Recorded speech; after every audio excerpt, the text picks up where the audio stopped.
지난주에 복음의 유대성 회복에 있어서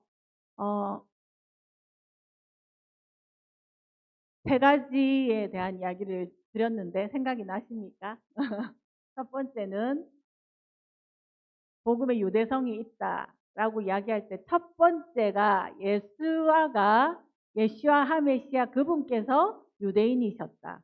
그래서 그분은 유대인의 왕으로 유대 땅에 이스라엘에서 태어나셔서 이스라엘에서 사셨고 이스라엘에서 부활하셨고 승천하셨고 본 그대로 이스라엘 땅으로 다시 오실 것이고 모든 유대의 전통 할례와 또 해당해서 샤밧을 지키시고 모든 것들을 지키신 또 히브리어 이스라엘의 언어를 사용하셨고 그 관습대로 생각하셨고 하셨던 철저한 유대인이셨다.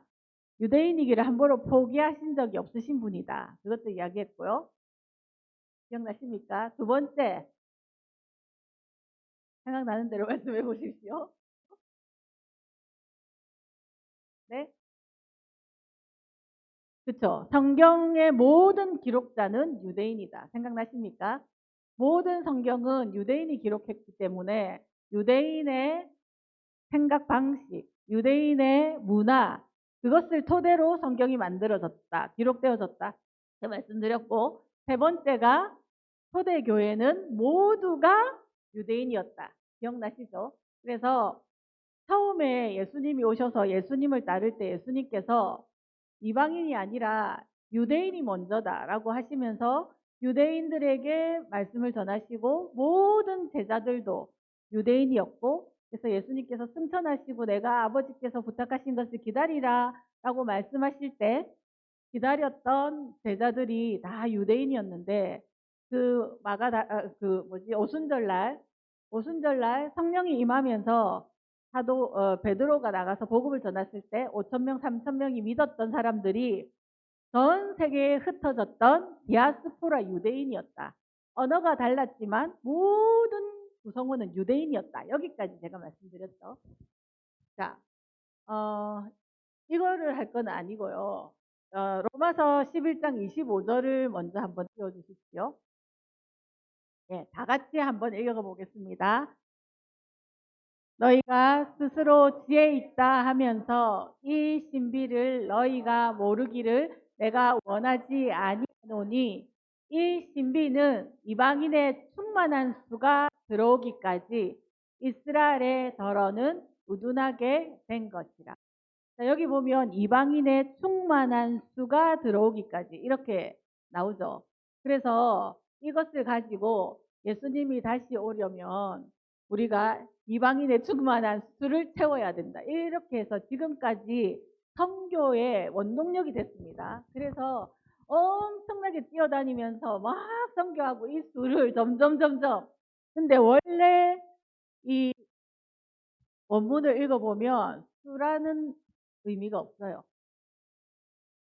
이방인의 충만함이 회복될 때까지 충만함이 이루어질 때까지 이스라엘이 우둔하게 된 것이라. 원래는 이렇게 돼 있다고요. 그래서 충만함이 그러면 뭔가? 수하고 충만은 다르잖아요. 어떻든 예수님이 다시 오실 때 모든 민족에게 복음이 전파되어야 그제야 끝이 오리라. 이렇게 말씀하셨기 때문에 일단은 수적으로도 모든 사람한테 전해져야 되는 것도 맞겠죠. 근데 원래 의미에 있어서 충만한 숫자가 채워진 걸 말한 게 아니라 충만함이 가득해져야 유대인이 회복된다라고 이야기하잖아요. 이스라엘이 더러는 우둔하게 된 것이라. 이 말은 충만함이 채워지면 이스라엘의 우둔함이 벗겨진다. 이 말이겠죠. 반대로 생각하면. 동의하십니까? 네. 그래서 이 충만함이 뭐냐? 하나님께서 원래 이스라엘을 먼저 부르셨어요. 그래서 지난주에도 제가 말씀드렸습니다. 너를 이방의 빛으로 세우겠다. 이렇게 말씀하셨잖아요. 다음 주에 여기 강의에도 나오지만 하나님께서 이스라엘을 선택하신 이유는 이방을 위해서였다. 이렇게 말씀하십니다. 에이치스톤 목사님께서. 우리는 왜 이스라엘만 사랑하고 이스라엘만 선택하셨어요. 이렇게 야곱만 사랑하고 에서는 미워하고 하나님, 불공평하신 하나님. 그게 아니라 하나님이 이스라엘을 선택하신 이유가 이방의 빛이 되려고 선택하셨대요. 그러면 이스라엘을 선택하신 목적이 이방을 구원하기 위함이라는 이야기잖아요. 그러면 우리가 이스라엘은 그래서 하나님의 빛이 되기 위해 먼저 선택받았기 때문에 그 대가를 치르기 위해서 2000년 역사 동안, 아니죠, 더 오랜 역사 동안 엄청나게 죽임을 당하고 이방으로 쫓겨다니고 두드려 맞고 이 대가를 다 치르면서, 그리고 하나님의 백성으로 거룩함을 보여줘야 돼. 이방의 빛이 되려면 내가 빛으로 서 있어야 되는데, 이방의 빛은 하나님이 어떻게 거룩하신 분이신가를 이방에게 보여주면서 가르쳐줘야 되는 모델이란 말이에요. 모델. 그러니까 이 모델이 제대로 서 있어야 이방이 빛은, 하나님의 빛이 저런 거구나, 하나님의 자비가 저런 거구나, 하나님의 거룩이 저런 거구나, 이런 거를 보여주려고 하면 내가 그 토라를, 진짜 오늘 말씀하신 그 토라를 우리 삶에 그대로 이루어지도록 지켜내는 민족이 돼야 되잖아요. 그래서 이스라엘에게 토라를 주셨을 때 그 토라대로 못 살면 두드려 맞고 토라대로 안 되면 넘어지고 다른 나라가 쳐들어와서라도 포로라도 잡아가고 잡혀갔다가 우리가 토라를 제대로 안 해서 그래 이렇게 하면서 돌아올 때는 시편을 119편이 얼마나 깁니까? 그걸 다 암송하려고 글자를 맞춰가지고 토라에 써라면 안 돼 이러면서 외우고 또 외우면서 그 삶을 살아냈던 민족이 이스라엘 백성이잖아요. 할례받아야 되고 음식 정결법 지켜야 되고 모든 것을 다 해야 되는데 그게 우리 때문이래요. 무슨 말인지 동의가 되십니까? 이해가 좀 되십니까? 그런데 그 이스라엘이 넘어졌죠. 하나님의 교만함으로, 완악함으로, 하나님 앞에 그 거룩함으로 살지 못했을 때 하나님이 이스라엘을 잠깐 넘어뜨려 두시고, 이스라엘을 넘어뜨린 그 자리에 이방인 우리를 원래의 나무에 덧붙여서 우리를 살아나게 하셨어요. 그래서 지금 여러분들이 계시고 제가 있고 모든 열방이 이제 거의 14식장까지 복음이 다 들어갔다. 이방인의 충만한 수는 채워지고 있죠. 거의 충만한 수는 채워졌어요. 근데 충만함이 채워지는 건 아직 덜 됐다는 거죠. 그래서 이 충만함이라는 것은 원래 하나님이 이스라엘을 모델로 하나님의 나라의 어떠함, 그 다음에 하나님의 율법의 어떠함, 하나님의 거룩함이 어떠한 것을 다 계시했던 그 토라와 삶에 관한 충분한 이해를 이야기하는 거예요. 근데 우리가 이스라엘이 넘어지고 이스라엘이 온 세계로 흩어지고 나라조차 없어져 버리면서 조금 있다가 그 이유를 말씀드릴 텐데, 모델인 실제 모형이 없어져 버렸어. 이스라엘이 온 세계 흩어지면서, 그러면서 이방인들 가운데 이 원래의 모형인 이스라엘을 못 보니까 그 자리를 대체하는데 철학, 신학 이런 것들이 그 자리를 대체한 거예요. 그래서 원래는 제가 이원론이 아니라 영혼육이 하나 되고 말씀과 하나 되는 삶을 살아내는 그것 자체가 모델이 돼서 그걸 보면서 하나님의 나라를 바라봐야 되는데, 이 실물이 없어지니까 이 없어진 실물 그 자리에 철학과 신학이 철학의 신여를 삼아서 관념적인 신학을 만들어낸 거죠. 관념. 그러면서 우리가 복음이라고 생각했지만 그게 원래 하나님이 말씀하셨던 복음에서 점점 멀어져 있는, 그래서 우리가 회복돼야 될 부분들이 있다는 걸 이야기하는 거고, 그래서 우리가 이방 유대인들한테, 제가 지난주 말씀드렸죠. 예수님 믿으세요. 이렇게 하면 예수가 누군데? 지저스, believe in Jesus. 지저스가 누군데? 이렇게 말한다고 했잖아요. 그래서 유대인들에게 예슈와 하메시아, 구원할 하나님의 기름 부음을 받고 보내신 그분을 그들의 입으로 고백하는 것처럼 우리가 그들이 이때까지 경험해 왔던 하나님, 자기들이 아는 야훼 하나님과 기독교 이방인들이 믿는 하나님이 너무 달라져 있는, 그래서 요셉이 애굽의 종으로 팔려가서 총리가 되었을 때 형들이 요셉한테 돌아와서 양식을 사러 왔는데 못 알아보죠. 요셉을 못 알아보잖아요. 요셉이 애굽의 옷을 입고 있고 이방의 옷을 입고 있는 그 요셉을 유대인 형들이 못 알아봤다라고 이야기를 하는 거예요. 그것처럼 지금 유대인들의 예수아가 기독교의 옷을 입고 이방의 옷을 입고 너무나 달라져 버린 모습으로 있어서 유대인들이 그 예수아를 보지 못하고 못 알아본다. 그래서 이방의 충만은 그들이 말하는 예수아와 우리가 말하는 예수아가 서로 똑같은 것을 이야기하고 그들이 말하는 하나님과 우리가 말하는 하나님의 나라가 서로 찌찌뽕이 돼서 서로 말하면 서로가 말이 통해야 되잖아요. 근데 그들이 말하는 예수와 우리가 믿는 지저스가 다르다면 그거에 있어서 본질적인 십자가를 지신 그분이라는 건 다르지 않겠죠. 근데 성경에서 계속해서 말씀해 오신 그분, 그 다음에 계시해 오셨던 그분, 그 다음에 그들이 이해할 수 없는 떨어져 나갔던 것들이 우리가 점점 채워져서 그 충만함을 이야기하는 거예요. 토라의 온전한 복음. 그래서 H. 스턴 목사님께서 단지 복음이 있고 온전한 복음이 있다라고 말씀하신 그 완전한 복음의 분량만큼 우리가 충만해져서 유대인들이 보니까 쟤들도 예수아를 믿는데 예수아 메시아를 믿는데 우리가 믿는 그분과 똑같은 하나님을 믿네. 근데 그들이 하나님을 사랑하네. 그러면서 시기나게 하는 거지. 지금처럼 국적도 없고 뭐 아무것도 없는 지저스를 믿는 그들을 보고 그들이 우리를 보고 시기하진 않는다는 거예요. 근데 똑같은 예수아를 우리가 고백하면서 그들에게 구제를 베풀고 나라를 잇고 전쟁을 당하고 있는 그들에게 사랑으로 다가가고 그렇게 할 때 그들이 이건 뭐지? 우리 왕인데 우리 왕인 예수아를 왜 저들이 믿지? 우리의 왕인 예수아 하메시아를 저들이 사랑한다고? 그러면서 그들이 우리에게 긍휼을 베풀고 사랑을 베푸는 걸 보면서 유대인들의 마음이 녹아나고 그러면서 그 우둔함이 벗겨지는 하나님의 시간으로 간다는 걸 말씀드리는 싶습니다. 그래서 오늘은 앞에 1강, 2강의 거는 조금 건너뛰고 왜 우리가 이것들을 잃어버리고 유대인이 역사 속에서 어, 이건 네, 사라지게 됐는가 이것에 대한 이야기를 먼저 하고 앞으로 이야기를 조금 돌아가는 게 낫겠다라는 생각이 들어서 제가 조금 순서를 바꿨습니다. 자, 아까 처음 이야기 드릴 때 처음 초대교회는 유대인밖에 없었다 말씀드렸죠. 그래서 모든 교회의 구성원이 유대인이었어요. 그러면서 사밧에 회당에 모여서 옛날에 토라, 그죠? 토라를 같이 배우고 읽고 그렇게 하면서 살아가던 유대인들이 베드로에게 천사가 나타나서 네가 내가 지시하는 집으로 가라 이렇게 하면서 고넬료의 집에 가게 되죠.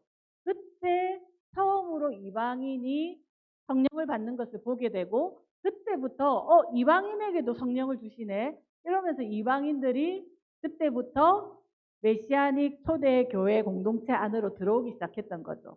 그러면서 바울이 이방을 위한 사도로 하나님께 부르심을 받게 되고 그러면서 바울이 안디옥 여러 곳으로 복음을 전하면서 이방 교회가 그때부터 급속도로 일어나기 시작합니다. 지금 흐름이 아시겠죠? 전체가 유대인이다가 고넬료를 시작으로 유대인이 일어나기 시작하고 그러면서 사도 바울을 통해서 유대인 교회가 점점 많아졌다. 여기까지 이해되시죠? 그래서 그 책을 읽어보면 복음의 상황화 이런 말들이 나오거든요. 복음의 상황화. 그 다음에 유다이징, 유대화 이런 말이 나와요. 자, 복음의 상황화는 그래서 여기서 참고로 툭툭 하는 소리가 나는데 자, 바울과 사울의 이름이 사울은 큰 자고 바울은 작은 자다. 그래서 사울이 예수님을 만나고 정체성이 바울로 바뀌었다. 이렇게 이때까지 이야기해 왔잖아요. 그 틀린 말입니다. 사울은 그러니까 유대식 이름이 사울이에요. 그리고 그 당시에 로마식 이름이 바울인 거죠. 그래서 그 바울의 이름의 뜻이 작은 자다라는 뜻이 들어있지만 원래는 사울, 유대식 이름으로 사울로 불렸다가 바울이 이제는 이방의 선교를 향해서 이방인들을 향해서 나가잖아요. 그러니까 로마식 이름인 바울로 부르기 시작한 거예요. 그래서 전기와 후기의 이름이 바뀐 거는 그런 활동의 의미 때문에 이름이 달라진 거지 예수님을 만나서 이름이 바뀐 게 아닙니다. 그래서 사울과 바울의 그런 이야기들이 들어있고 그래서 그 유대인들이 이방인들이 들어오면서 여러 가지 문제들이 생기기 시작했잖아요. 이방인들이 이때까지 살아왔던 여러 가지 관습들과 여러 가지가 있는데 유다와 유다이즘은 뭐냐면 니네들이 유대 교회 안으로 들어오려면 니네들도 똑같이 할례 받아야 돼. 니네들도 똑같이 음식 정결법 지켜야 돼. 니네들도 유대인이 하는 거하고 똑같이 토라 다 지켜야 돼.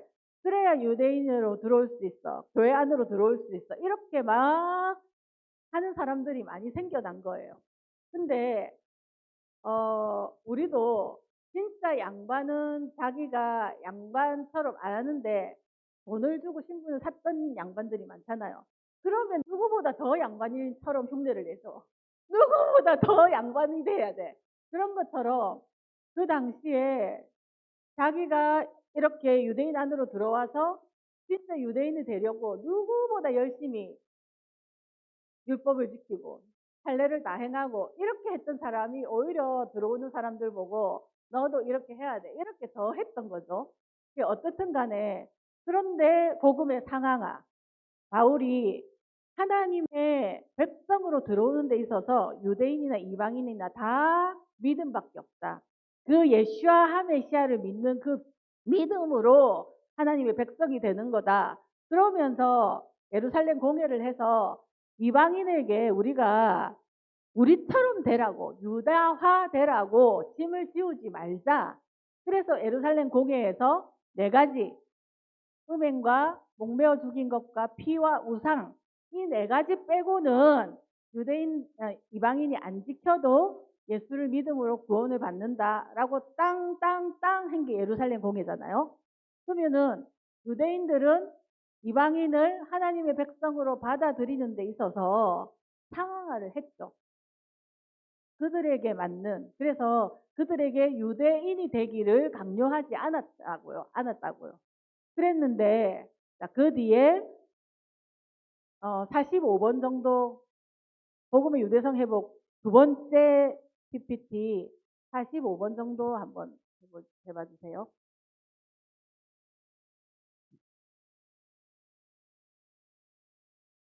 복음의 유대성 회복 PPT 후 PPT 45번.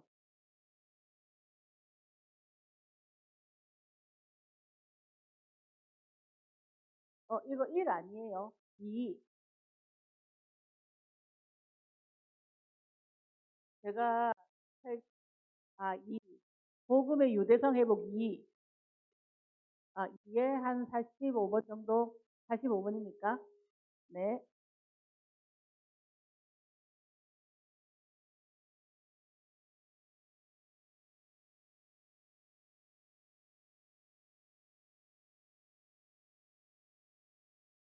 자, 그래서 초기에는 예루살렘에 있는 메시아인 유대인들이 전부 토라의 열성을 가진 자들로 계수되었지만 바울의 전도 여행과 다른 전도자들의 구제 활동들은 이방인들을 교회의 다수로 만들었다. 금방 제가 설명한 거죠. 이방인들이 다수가 들어오기 시작했고 그럼에도 불구하고 유대인 신자들은 여전히 유대인 공동체 일부로 유대인들에게 받아줬다.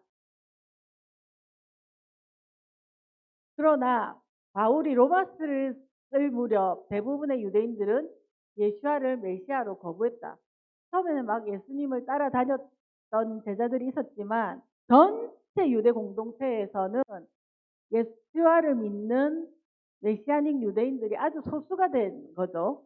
바울은 그들을 재배된 올리브 나무에서 잘린 가지들이라고 불렀다. 그럼에도 그는 이방인 신자들에게 그들이 올리브 나무에 덧붙여졌다고 해서 스스로를 잘린 가지들보다 더 낫다고 생각하는 부당한 자부심을 절대 가져서는 안 된다고 경고했다. 왜냐하면 그들의 지위는 오직 믿음에 의해서만 유지되고 믿음이 없으면 그들로 달려나갈 것이기 때문이었다. 역으로 말하면 메시아를 믿지 않은 유대인들도 믿음으로 덧붙여질 수 있다는 거죠. 예수님을 믿으면. 자, 제가 하려고 하는 거는, 그래서 유대인들이 점점, 그때 당시가 로마 시대였잖아요. 로마 제국이 다스리고 있었던 때잖아요. 그래서 자, 1번 같이 한번 읽어볼게요. 1차 유대 분날의 원인 1. 유일신 사상에 의한 황제 숭배 거부. 2. 로마 제국은 비유대 지역에서 유대 총독을 선발하는 정책을 고수. 마지막 유대 총독이자 역대 총독 중에 가장 무신경했던 게시우스 플러루스는 그리스의 영향을 받은 소아시아 출신이었다. 3번 무리한 세금 징수와 폭리에도 불구하고 만성적자에 시달리자 성정 근거를 수탈하려는 사건이 발생. 4번 파산한 사람들과 정체에 불만을 가진 자들이 무리를 지어 다니는데도 로마는 이를 당속하지 못했다. 많은 농민들이 빚에 허덕였다. 그래서 로마가 다스리던 그때 로마가 엄청난 세금을 사람들에게 수탈하고, 그 다음에 유일신 사상을 가진 유대 사람들에게 황제를 숭배하라고 계속해서 이렇게 하면서 유대인들이 이것들을 거부하는 일들이 생기잖아요. 그 당시에 열심당원 들어보셨죠? 이 시카리들이 진짜 열심당원을 시카리라고 했어요. 시카리.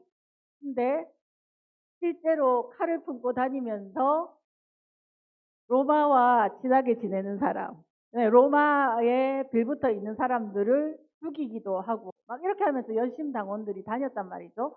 그래서 어쨌든 제1차 유대인들이 이러한 원인 때문에 로마에 반란을 일으킵니다. 그리고 로마가 이것을 제압하려고 엄청난 전쟁이 일어나고, 그래서 자, 다 같이 읽어보겠습니다. 시작.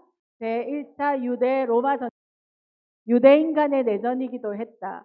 열심당원들은 남들의 시선에 상관없이 민족으로 적으로 여겨지는 사람을 죽일 만큼 열정적인 민족주의자들이었으므로 로마 제국에 대한 유대 민중들의 불만은 곧 열심당에 대한 지지로 이어졌다. 그래서 열심당들이 막 로마에 불붙은 사람들 죽이니까 엄청 사람들이 좋아하고, 그러면서 로마에서 이 반란을 하기 위해서 예루살렘을 함락하게 되고 성전을 다 불태우게 되죠. 근데 이때 예수님께서 제자들에게 살아계실 때 뭐라고 말씀하셨는지를 예수님을 믿는 메시아닉 유대인들이 기억했던 거예요. 예루살렘이 군대에 포위되는 것을 보거든 그때 너희는 그 성의 파멸이 가까이 온 줄 알라. 그때 예후다에 있는 사람들은 산으로 도망가고 성 안에 있는 사람들은 성을 떠나고 밭에 있는 자들은 성으로 들어가지 마라. 누가복음에서 마지막 시대를 물을 때 예수님께서 이 말씀을 하셨잖아요. 제자들이 이걸 기억하고 있었던 거죠. 그러면서 예수님을 믿었던 메시아닉 유대인들이 성이 포위되고 불타고 이런 일들을 보면서 저 말씀을 기억했던 거예요. 그래서 요르단 북서부 지역인 펠라로 도망가서 성전에 몰락가 100만 명 이상의 유대인들이 죽었던 그 로마의 학살을 피했어요. 그러니까 1차적인 예수님의 경고를 이들이 받아들여서 도망을 갔던 거예요.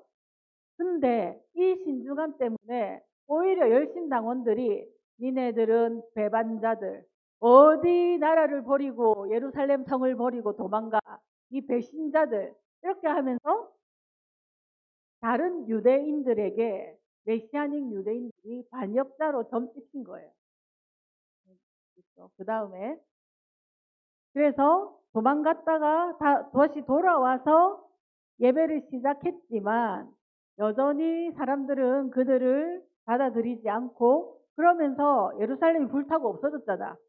없어지니까 실물이 없어진 그 자리에 사람들이 더 이상 예루살렘을 하나님의 그 성으로 생각하는 것이 아니라 예루살렘은 실패한 종교의 항무지다. 이런 식으로 이야기하는 말들이 나오게 됐고요. 그러면서 유대인들이 내가 메시아닉으로 예수아를 믿는 사람입니다 라는 것을 공식적으로 표현하는 것이 점점 유대 사회에서 어려운 일이 되어가는 이런 분위기가 조성되어지고 있었고, 그래서 유대인의 메시아, 자기들이 믿었던, 자기들과 그 땅을 같이 걸었고 같이 자기들에게 말씀했던 그 메시아를 믿기 원하는 유대인은 자기들의 민족을 떠나서 교회로 넘어가야 되는, 그러니까 옛날에는 유대 공동체 안에서 예수아를 믿으면서 자기의 정체성을 지키면서 그냥 살았어요. 근데 유대인들이 자기들을 핍박하게 되고 배신자라고 지금 낙인 찍고 있잖아요. 그러니까 유대인들이 예수아를 믿는 유대인들은 이방 교회들로 넘어가야 되는 이런 상황이 생겼다는 말씀입니다. 유대 안에서 교회를 유지하기가 어려웠다는 이야기고요. 그래서 유대인들, 예수와 하메시아를 믿는 유대인들 말고 그냥 유대인들이 해당에서 비르카트 하미님이라는 기도문을 하기 시작했는데요. 이거는 저주예요. 한번 읽어보실까요? 이 축도는 사실 저주다. 기도책에, 자, 저기 기도책에 따르면 그 옆에 한번 읽어봅시다. 시작. 중상자에게는 희망이 없을지어다. 모든 시시함은 즉시 없어질 것이고 우리의 모든 적은 빠르게 달려나갈지어다. 너는 거만한 자들을 빠르게 뿌리채 뽑고 짓누르고 던져라. 그들을 없애고 낙게 만들어 빠르게 겸손하게 만들라. 너는 적을 부수고 거만한 자들을 겸손하게 만드는 아도나이를. 지금 누구를 향해서 하는 말이냐면요, 예수와 하메시아를 믿는 유대인을 이런 식으로 저주하는 기도문을 유대인들이 해당해서 했다고요. 그 다음에 그 당시에 아직까지 100년도 안 됐잖아요. 예수님이 돌아가시고 승천하신 지 100년도 안 된 이 시절에 벌써 대체신학, 반이 스물스물 올라오기 시작합니다. 참 인간의 사상이라는 게 웃기죠. 아무도 하나님께서 이걸 허락한 적도 없고 한데 이스라엘, 눈에 보이는 그 이스라엘이 없어진 그 자리를 보면서 벌써 이런 생각들이 머릿속에 들어왔다고요. 그래서 백년경에 익명의 저자 바나바라는 그리스도, 그러니까 우리 성경에 나오는 사도행전에 나오는 바나바가 아니고요. 이름이 바나바라는 사람이 그리스도인들에게 15장의 편지를 써서 하나님과 이스라엘의 언약이 유대인들의 죄 때문에 파기됐다고 이야기하고 있죠. 그리고 그들은 더 이상 하나님의 상속을 받을 자격이 없다고 결론 지었어요. 누가 그런 이야기를 했는데요? 성경에 그런 이야기가 나옵니까? 근데 바나바라는 사람이 이런 편지를 쓰고 바로 이방 그리스도인이 없어진 유대인들의 그 자리에 언약과 상속권을 갖게 됐다고 이야기를 하는 거예요. 그러니까 그때부터 이상한 사상들이 스물스물 올라오기 시작한다. 이걸 한번 보시라고요. 그래서 바나바의 편지, 뭐 그런 이야기입니다. 유대인들은 이제 갖고 우리가 새로운 상속자다. 이걸 이야기하는 게 바나바의 편지입니다. 그 다음에 제2차 유대 반란. 자, 130년 유대를 방문한 하드리아누스 황제의 두 가지 정책은 유대인들의 분노를 사게 된다. 그래서 예루살렘 바로 북쪽에 군대를 거주시킨 거예요. 한 도시를. 무슨 말인지 알겠죠? 우리나라에 뭐 중국의 군대가 바로 옆에 들어와 가지고 수도 옆에, 그러면 항상 우리를 보면서 견제하고 있다 이 말이잖아요. 그렇게 하고 그 다음에 무너진 성전 자리에 뭘 세웠다고요? 주피터 신전을 세웠대요. 그러니까 주피터 신전을 세우니까 이 유대인들의 반로마 감정이 엄청나게 더 일어나겠죠. 그래서 여전히 온데 다 흩어져서도 우리나라 독립군 온데 흩어져서 나라의 독립을 했던 것처럼 유대인들이 그렇게 독립을 갈망하면서 계속해서 이 엘란을 꾀하고 있었어요. 근데 결정적인 132년 유대인들에게 존경받던 랍비, 유대인들은 랍비에게 계속해서 그걸 배우자. 예수님도 랍비라고 생각하시면서 랍비한테 와서 많은 것들을 물었잖아요. 그런 것처럼 유대인에게 존경받던 랍비 아키바가 시몬 바르코크바라는 사람을 마시아라고 선포해 버립니다. 그러면서 이 사람이 일단은 성공을 했어요. 그래서 한 3년 정도는 이렇게 버티는 일을 생기는데, 어떻든 시몬 바르코프바가 우리의 메시아다 이렇게 선포를 하니까 메시아닉 유대인들이 이걸 받아들일 수 있겠습니까? 우리에게는 마시아는 예슈아 하마시아 그분 한 분뿐이시다. 근데 뭐 시몬 바르코크바가 마시아라고? 이렇게 된 거죠. 그래서 예수님을 예슈아를 믿었던 유대인들은 이걸 받아들이지 못한 거예요. 그러니까 처음에도 도망갔다고 민족의 반역자, 매국노 이렇게 낙인 찍혔는데, 이번에 온 민족이 다 같이 힘을 합쳐서 로마를 향해서 대항하면서 한 지도자 메시아를 세웠는데, 메시아닉 유대인들, 예수아를 믿는 유대인들이 거기에 동조하지 않으니까 이번에는 진짜 외국노, 니네들은 우리 민족이 아니다 이런 식으로 하면서 엄청나게 핍박을 당했겠죠. 그래서 낙인을 찍히게 되고, 그러면서 두 번째 항쟁이 일어나고 나서 더 이상 협력할 수 없던 이 자들이 유대인 공동체를 봉쇄해버린 거죠. 그래서 다 흩어지게 되고, 그러면은 갈 곳은 어디겠습니까? 이방의 그리스도인들을 교회 안으로 들어가야 되잖아요. 근데 보십시오. 유대인들이 처음에 이방인들을 향해서 니네들이 예수아를 믿는다는 이유로 우리하고 똑같이 안 돼도 돼. 그들에게 상황을 허락해줬잖아요. 이거는 이방인을 향한 유대인의 호의였죠. 근데 이게 이방인에게, 유대인에게는 엄청난 충격이었대요. 우리 이때까지 지켜왔는데, 우리 이때까지 다 해왔는데, 뭐 쟤들은 아무것도 안 하고, 예수아를 믿으면 구원받는다고? 이러면서, 근데도 바울이 고백했던 것처럼 그 이방인을, 사랑하는 이방인을 하나님 나라로 초청하기 위해서 유대인들이 문을 활짝 열어서 안아준 게, 이제 할례 안 해도 돼? 음식법 안 지켜도 돼? 이러면서 받아준 거라고요. 그랬는데 이방인 공동체에서 유대인들이 이방인 공동체로 들어가려고 하니까 어떻게 했는지 아십니까?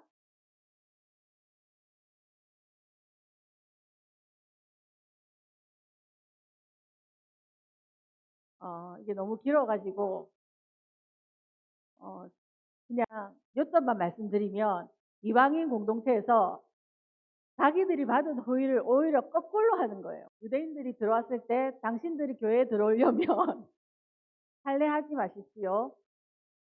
음식 정결법 지키지 마십시오. 당신은 더 이상 예수 믿었으니까 유대인일 필요가 없습니다. 그 정체성을 버리십시오. 이렇게 되는 거죠. 근데 이거에 가장 큰 공헌을 한 사람이 콘스탄티누스 황제죠. 콘스탄티누스가 300년경에 기독교를 국고로 빵빵 공인을 하면서 기독교를 국교로 공인을 하면서 그때부터 어떤 일을 시작했냐면, 교회 안에 들어있는 모든 유대적인 것은 싸그리 씨를 말려라. 그래서 할례를 지키는 사람 죽여, 사bat 지키는 사람 죽여, 음식법 지키면 안 돼.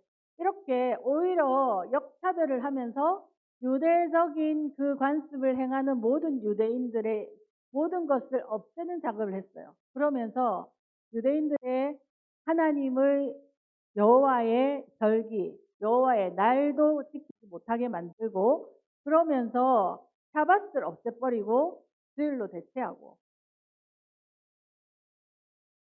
자기들이 믿던 태양신의 탄신일을 예수와 하메시아의 탄신일이라고 지정하고, 그 다음에 이스타르 여신의 탄신일을 부활절이라고 지정하고, 그래서 지금 우리가 아무렇지도 않게 원래 그런 거야 하고 생각하면서 지켜왔던 부활절, 크리스마스 이 모든 시간이 원래 그 시간이 아니라 로마 시대에 콘스탄티누스 황제 이후로 그냥 제정에 떨어진 절기인데 우리는 그런 줄 알고 그 시간을 지켜왔던 거예요. 근데 하나님은 하나님의 절기, 하나님의 시간, 하나님의 순서대로 움직이시는 분이시고 그래서 하나님이 움직이는 그 시간표 아무 상관없이 우리는 돌아가고 있어요. 근데 사실 좀 비슷하긴 해요. 그죠? 부활절도 조금 시기가 비슷한데 크리스마스는 안 비슷합니다. 예수님이 태어나셨을 때 목자들이 들에서 양을 치다가 벌벌 오면 겨울일 수가 없어요. 겨울일 수가 없죠. 그래서 이런 시간들도 만드는 작업들을 다 그들이 했다. 자, 그러면서 제가 이야기했죠. 스물스물 반유대주의와 대체 신학이 올라오고 있었다고요. 우리 동현이가 뭐 먹고 있어서 안 되겠네. 허명희 권사님, 자, 유스티누스 저스틴 마터라는 사람이 엄청 유명한 그 사람인데 한번 읽어보실까요?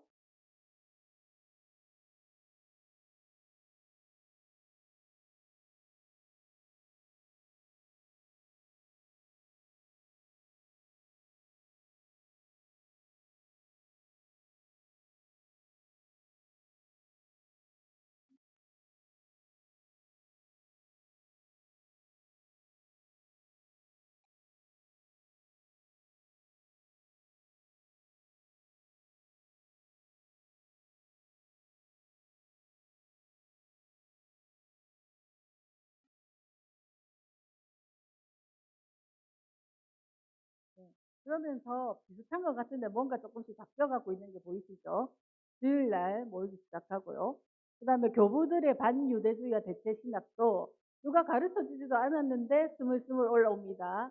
자, 저스틴 마터의 이번에는 이영준 지사님 한번 읽어주십시오.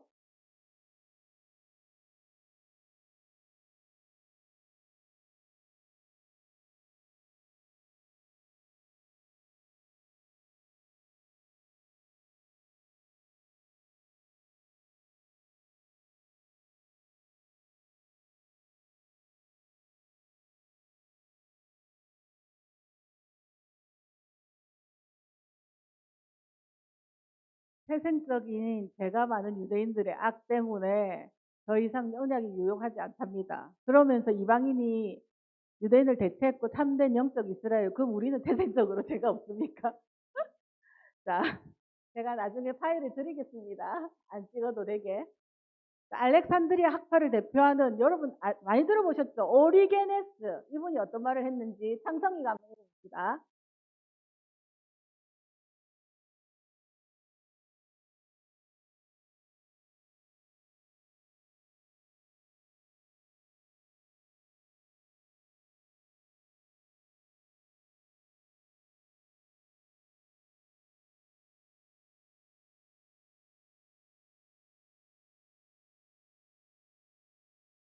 우리가 그렇게 신봉하는 오리게네스도 유대인을 향해서 이렇게 말합니다.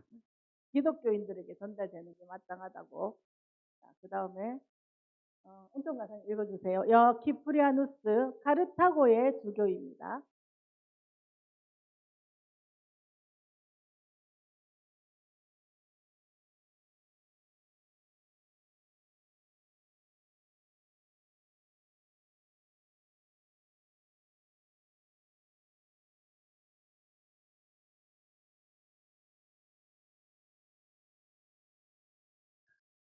당신을 버린 유대인들의 아버지를 그치셨기 때문에 우리가 기독교인들이 우리 아버지라고 부른답니다.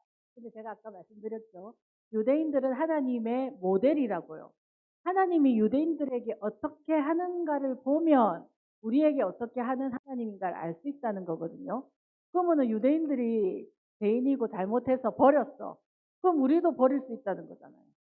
그러니까 하나님께서 해와 달이 패하지지 못하는 것처럼 이 이스라엘을 향한 나의 사랑과 나의 마음이 패해질 수 없다고 하나님 말씀하셨는데 이렇게 이야기를 하고 있습니다.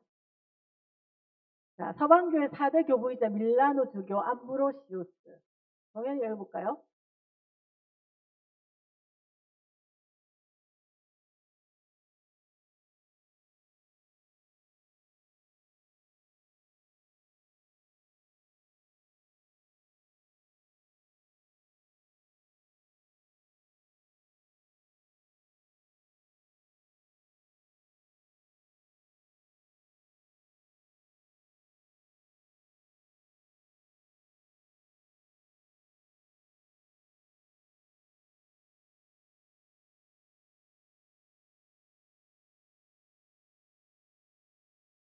자, 그 다음에 콘스탄티노플 대주교 황금의 입으로 불렸던 요한 크리스토스토.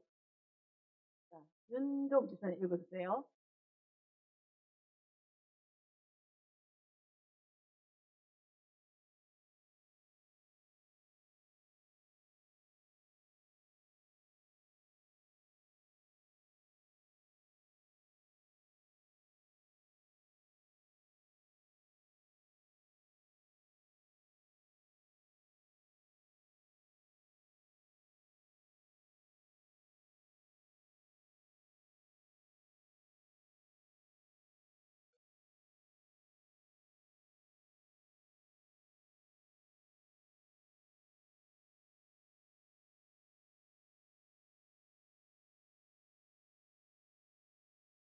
지금 해당을 이렇게 묘사하고 있는 겁니다.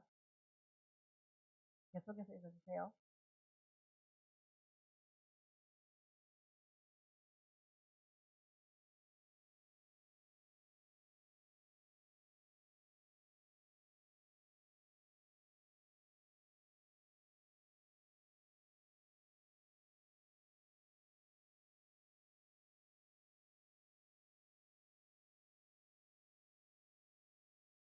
진짜 이렇습니까? 진짜 이랬습니까? 유대인들이 하나님 앞에서 많이 넘어졌지만 누구보다 거룩하게 자기들이 지키려고 했던 사람들인데 유대인들이 이제 이렇게 하는 거죠. 그러면서 크리스토스톰의 주장이 반유대교주의 차원을 넘어 이제는 반유대인주의. 다르죠. 유대교를 믿는 거하고 아예 이제 유대인이라는 것 자체가 모든 세상에 적이 되어버리는 것까지 가버리는 거예요. 그래서 16세기 마틴 루터에 의해서 더욱 신뢰가 강조되고 크리소스톰과 루터의 반유대인주의는 불행히도 독일 나치 유대 학살의 한 원인이 되었다. 그러면서 어거스틴 너무 잘 아시는 분이시죠? 누가 안 읽었습니까? 동현이.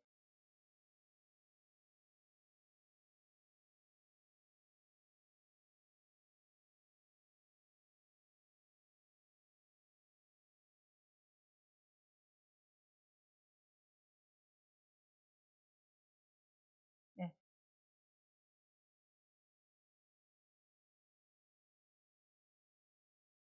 자기 로마 교회가 그 하나님의 천녀왕국이랍니다. 그래서 가톨릭 시대가 실제 천녀왕국이라고 여겼죠. 여기 제가 아까 이야기했던 거죠. 콘스탄티누스가 주교들에게 유월절 준수하지 말고 공통점이 교회와 유대인들 사이 공통점이 하나도 없게 만들고 그렇게 하라고 계속해서 이걸 보냅니다. 그러면서 이방 기독교는 전 세계 유대인 전체 인구보다 훨씬 더 커졌고 완전히 이방화되었으며 유대인들을 패배한 경쟁자로 여겼다. 그들은 유대성을 유지하고 싶어하는 유대인 신자들을 이해하지 못했다. 어떤 사람이 유대인이면서 동시에 나는 메시아를 믿습니다 라는 공식적으로 표현하는 것이 불가능해졌다.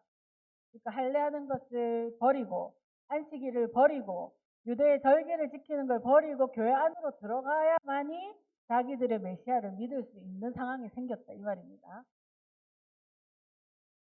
메시아를 믿게 된 유대인들은 그들이 승인해야 했던 성명서대로 성명서를 쓰라고 했어요. 유대교, 유대문화 그리고 유대민족들로부터 그들 자신을 완전히 분리하도록 요구받았다. 그래서 절기가 없어지고 우리 신앙을 하나도 남김없이 없애버리고 강제 개종하게 만들고 그러면서 유대인들에 대한 이방인들의 혐오는 유대인들의 기독교 박해의 십자군 전쟁, 종교재판, 포그롬, 러시아에서 이 학살을 하는 거죠. 그다음에 나치 독일로까지 이어졌다. 그리고 안디옥 공회에서 여기 이제 기독교의 공의회겠죠. 이방 기독교. 유월절을 준수하는 자가 있으면 파면시키고 저주하고 지위도 다 박탈해라. 라오디게아 공의회. 유대인들이 주최하는 만찬에 참가도 하지 말라고 하고, 그죠? 안식일에 유대주의가 되어서는 안 되고, 다 파면시키겠다. 니케아 공의회.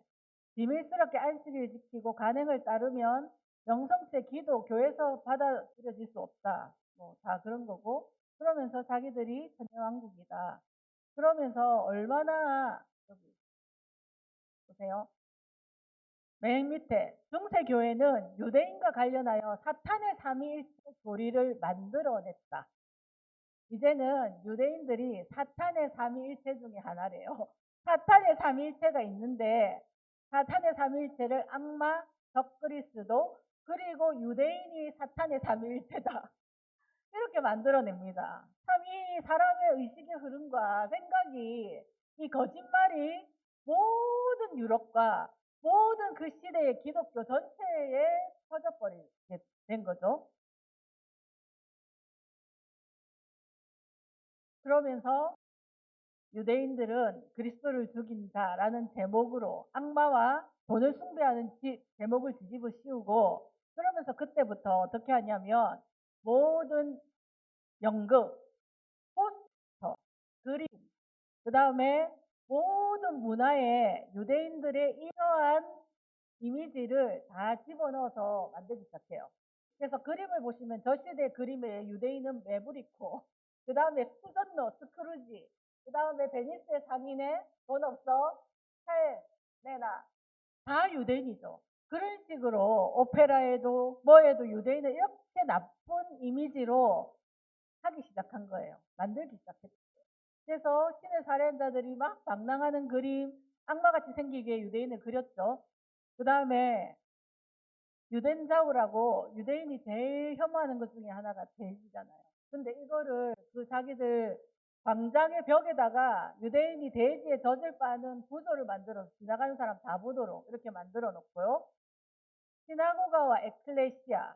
자, 여기는 그 중세시대 교회의 승리다 이거죠. 십자가를 들고 관을 들고 머리를 쳐들고 있는 것은 교회고 가톨릭 교회죠. 이거는 뭐겠습니까?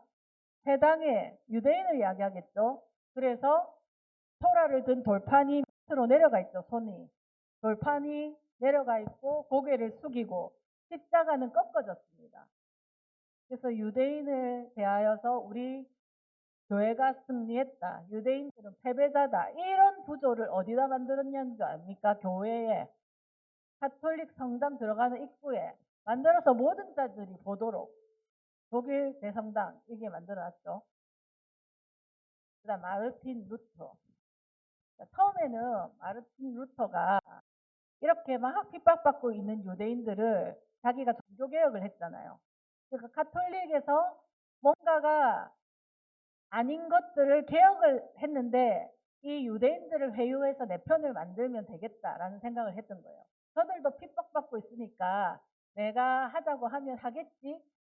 그래서 유대인들을 회유했어요. 근데 유대인들이 이때까지 유대 반란 1차, 2차, 그 다음에 수많은 박해를 받으면서도 견뎌왔는데 루터가 지금 와가지고 내랑 짝짝꿍하자, 같은 편 되자 한다고 유대인들이 덥석 물겠습니까? 그래서 유대인들이 루터의 해유를 받아들이지 않았어요. 그때부터 루터의 태도가 돌변합니다. 자, 여기서부터 우리 윤정자매님 한번 읽어볼게요.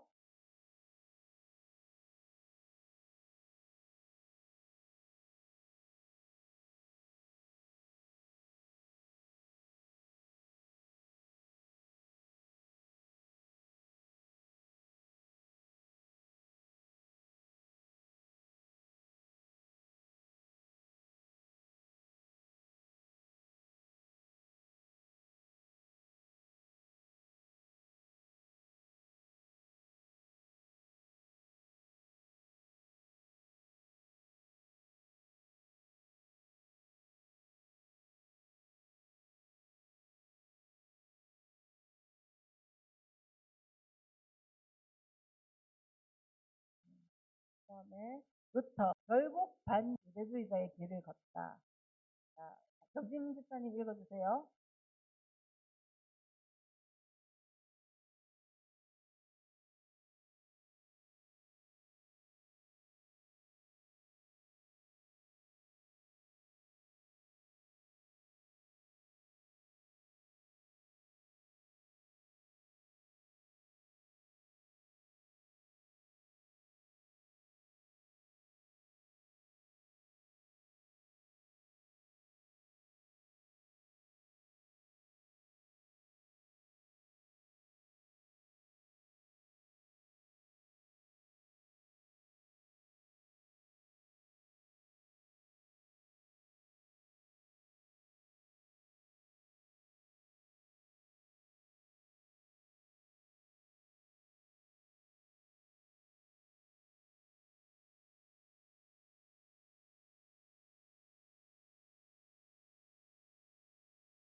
여기에 이유경 기사님 읽어주세요.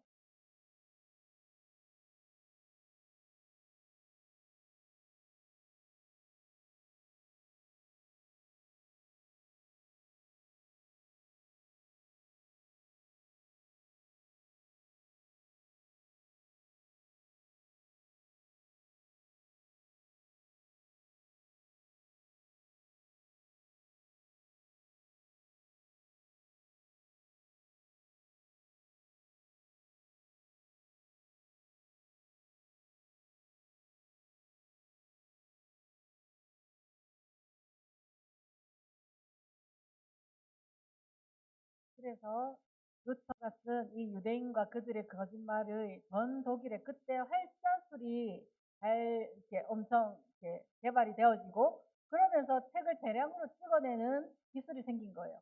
그러면서 루터의 이 책들을 전 독일과 유럽으로 배포하게 되고 그래서 모든 독일과 유럽의 사람들이 유대인에 대해서 이 루터의 생각을 가지게 된 거예요. 그래서 히틀러가 그렇게 학살을 할 때 유럽의 사람들이 그것에 반대를 제기하지 않았어요. 유대인들은 그래도 마땅한 사람들이야. 이런 생각이 거짓말이 점점 퍼져서 그들 속에 꽉 자리 잡고 있으니까 아무도 이것을 저지하지 않았다고요. 그래서 그 전범 수용소에서 나중에 나는 죄가 없다. 루터에게 가서 죄를 물어라. 이렇게 말했잖아요. 재판석에서.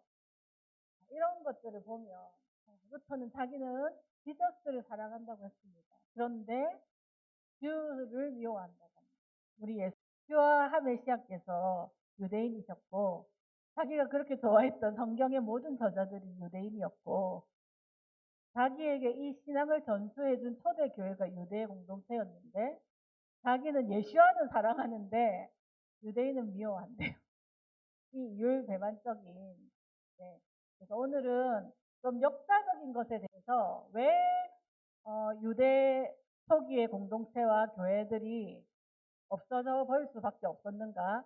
그리고 그 뿌리가 왜 우리에게서 없어졌는가? 그래서 우리는 유대의 히브리적인 뿌리가 아니라 초대 콘스탄틴 황제가 만들어 놓은 그 기초 위에 철학과 새로운 신학, 그것도 대체 신학이 바탕이 되어 있는 그 신학 위에서 지금 우리가 믿고 있는 기독교의 대부분들이 세워졌다는 것들을 생각할 때 우리는 다 틀렸어. 이게 아니라 이 부족한 복음을 가지고도 완전하지 못한 복음, 떨어져 나온 복음을 가지고도 하나님이 여러분을 구원하셨고 온 열방 가운데 영혼을 구원하는 일을 하고 계시잖아요.